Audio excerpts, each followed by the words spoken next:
Excellence le président طبون دونك سيد عمر هلال كان باغي يقول لهم وديروا الكيت عباد الله.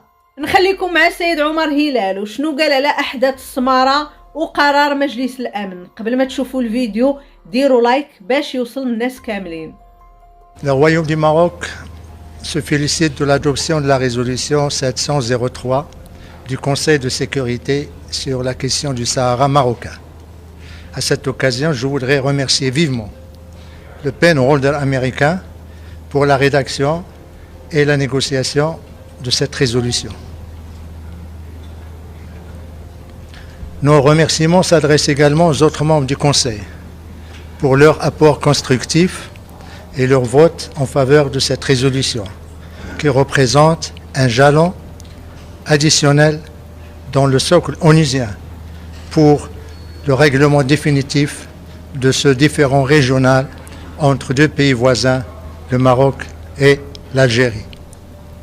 La nouvelle résolution du Conseil de sécurité consacre la sagesse et la clairvoyance du Conseil de sécurité en tant que garant de la paix et la sécurité dans le monde pour mettre fin à ce problème résiduel de la guerre froide. En ce faisant, le Conseil de sécurité s'est basé non seulement sur le droit et la légalité internationale, mais également sur le réalisme, le pragmatisme, le compromis. Cette résolution conforte également la vision et le choix stratégique de Sa Majesté le Roi en faveur de la négociation, le règlement pacifique des différends, la politique de la main tendue, et ce, conformément à l'article 6 de la Charte des Nations Unies et des résolutions pertinentes du Conseil de sécurité. La nouvelle résolution du Conseil de sécurité consacre les, socles, les 7 fondamentaux pour la résolution de ce problème. 1. La résolution réaffirme la prééminence, la préscience de l'initiative marocaine d'autonomie en tant que seule et unique solution sérieuse et crédible pour régler ce problème. En ce faisant, là également, le Conseil a rejoint non seulement le Maroc, mais également la centaine de pays à travers le monde qui soutiennent cette initiative dans le plein respect de la souveraineté nationale et de l'intégrité territoriale. 2. Le Conseil réaffirme les paramètres de la solution qui doit être politique, réaliste, pragmatique, durable et basée sur le compromis. Non déplaise à l'Algérie et à son proxy, le Polisario, cette résolution signe le 28e acte de décès du référendum, qui est mort et définitivement enterré depuis 2 décennies. 3. La résolution réaffirme également la responsabilité première de l'Algérie en tant que partie prenante principale à ce différend, en la nommant à 5 reprises dans le corps de la résolution et en lui demandant de présenter et de développer sa position afin de faire progresser le processus politique. 4.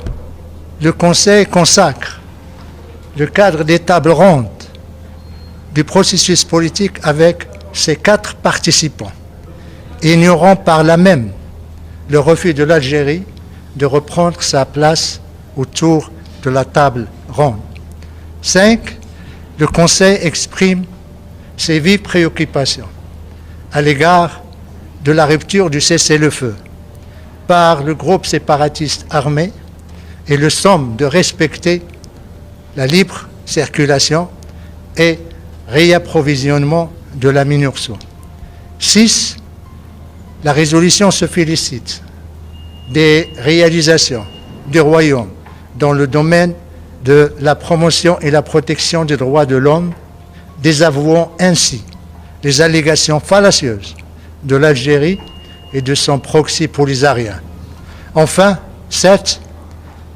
Le Conseil appelle dans sa 13e résolution consécutive à l'enregistrement des populations séquestrées des camps de Tindouf et demande aux organisations humanitaires internationales de suivre les pratiques onusiennes lors de l'acheminement et la délivrance de l'assistance alimentaire afin d'en prévenir le détournement par le groupe séparatiste armé le Polisario et les responsables algériens, comme cela a été confirmé dans le dernier rapport du PAM qui a été publié en janvier de 2023.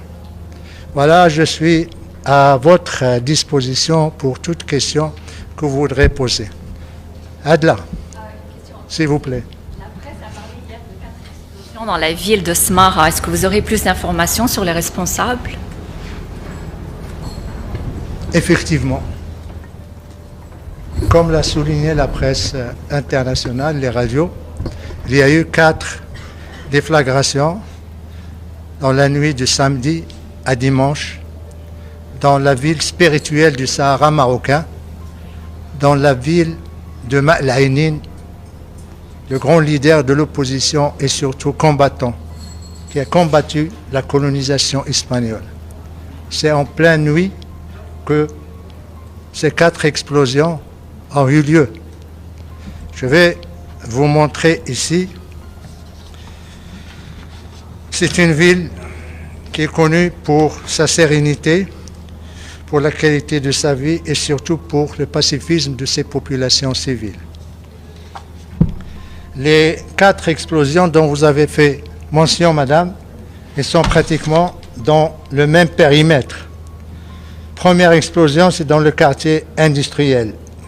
Deuxième explosion, c'est dans le Hay Salam. Troisième, Hay Salam. Et le 4e, Hay Al-Wahda. Vous voyez, c'est pratiquement la ville et sa périphérie. Il n'y a aucune installation civile, comme vous pouvez le constater dans la première explosion dans le quartier industriel. Il n'y a aucune installation ou site militaire ni quoi que ce soit. Deuxième, Hay Salam également, vous voyez des bâtiments, vous voyez des rues, vous voyez des terrains vagues. Troisièmement, Hay Salam, vous voyez, c'est les constructions, pratiquement. Et Hay Nahda également, vous voyez des bâtiments, des rues. Ben, c'est dans ces quartiers que ces explosions ont eu lieu. Nous déplorons malheureusement un martyr, un jeune garçon de 23 ans qui s'appelle Hamza, qui est venu, qui ne vit même pas là-bas, qui est venu voir sa tante pour demander la main de sa cousine. Il vit en France, dans la ville de Tarbes. Il est venu avec sa mère pour construire un avenir avec la femme de son cœur ou la fille de son cœur. Malheureusement, le destin on a décidé autrement, ou je dirais ceux qui ont organisé, perpétré ces explosions lâches, ignobles, en ont décidé autrement. Nous déplorons également 3 blessés, dont 2 dans un état grave et qui se trouvent encore aux urgences à l'hôpital militaire de Laayoune. Immédiatement après ces explosions, qui ont eu lieu pratiquement vers minuit 30, la MINURSO a été avisée. Et comme vous le savez, la MINURSO a également des postes d'observation à Smara. Ils sont venus immédiatement. Ils ont constaté que les explosions ont eu lieu dans des quartiers civils, des maisons civiles, un mort et des blessés civils. Et bien sûr, ils vont faire leur rapport au quartier, ici le headquarter, au secrétariat de l'ONU. Et bien sûr, le Conseil de sécurité sera saisi par ce rapport. Les autorités marocaines, de leur côté, ils ont demandé à ce qu'il y ait, à travers le procureur général auprès de la cour d'appel de Laayoune, qui a demandé à ce qu'on diligente, la police judiciaire de diligenter une enquête afin de vérifier ou d'identifier les détails scientifiques, mais également balistiques de ces explosions. Le Maroc est un pays légaliste. Pour le moment, nous sommes dans la phase de l'enquête, de la collecte d'informations. Nous n'accusons personne parce que tout simplement, nous attendons les résultats probants de cette enquête. À ce moment-là, nous agirons. Mais nous ne pouvons pas ignorer qu'il y a un faisceau d'indices qui sont là également probants. Les faisceaux d'indices, il n'y a pas un, il n'y a pas deux, il n'y a pas trois, il y en a plusieurs, et qui versent pratiquement vers la même direction qui s'est prononcée elle-même.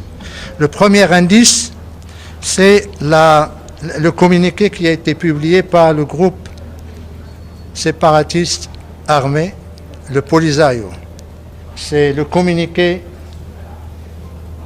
901, où il est dit que, là j'ai le communiqué en français, où il est dit que c'est ce qu'ils appellent l'armée de libération sahraoui a ciblé 3 régions. Le Mehbes, Smara, Farsia. Smara, il parle de l'explosion et de projectiles qu'ils ont lancés dans la nuit de samedi à dimanche. Premier indice. Et là, c'est un communiqué officiel du Polisario.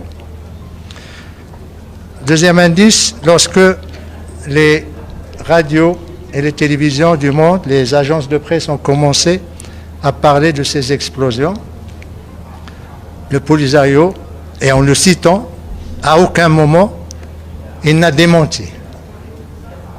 En l'absence de démenti de sa part, tout le responsabilise et tout indique que, effectivement, son silence confirme que c'est eux qui sont derrière ces explosions. Comment pourrions-nous qualifier tout en attendant les résultats et les conclusions de l'enquête de la police judiciaire de la Younes Mara? Nous savons que le droit international, le droit humanitaire international, les résolutions des conseils de sécurité qualifient toute attaque ou tout ciblage des civils ou des villes civiles comme acte terroriste, comme acte de guerre. Et bien sûr, ça suppose des conséquences et des responsabilités. Pour le moment, tout ce que nous pouvons dire, c'est que ces attaques ou ces explosions, cette victime innocente, que j'appellerai Shahid, qui a attristé tout le Maroc, ne resteront pas impunis. Les responsables devront assumer leurs responsabilités juridiques, mais également politiques. Pas seulement ceux qui ont perpétré ces attaques, mais ceux également qui sont derrière eux, ceux qui les abritent, ceux qui leur fournissent les missiles ou les katyusha ou les mortiers. Parce que tout simplement, quand il y a une déflagration, ça laisse des traces. Ça laisse parfois des indices techniques de l'origine qui va permettre au Maroc la traçabilité de l'explosif et la traçabilité du missile, du katyusha ou du mortier. À ce moment-là, le Maroc prendra les décisions qui s'imposeront et tirera les conséquences et les conclusions qui s'imposent. Et bien sûr, le premier à en tirer devra être le Conseil de sécurité, dès lors qu'il aura un rapport détaillé de la part de la MINURSO. La MINURSO est là pour superviser le cessez-le-feu. Le cessez-le-feu a été rompu il y a maintenant 2 ans, quelques mois. Il y a une responsabilité et nous attendons à ce que ce rapport soit rendu public par les Nations Unies afin que tout le monde sache qui cible les civils, qui tue les innocents, qui déstabilise la sécurité dans la région et qui risque de provoquer des drames sur l'ensemble d'un embrasement de la région. Tout le monde doit savoir ça et la communauté internationale, bien sûr, doit juger de ce qui s'est passé. Nous faisons confiance à la MINURSO, nous faisons confiance au Conseil de sécurité pour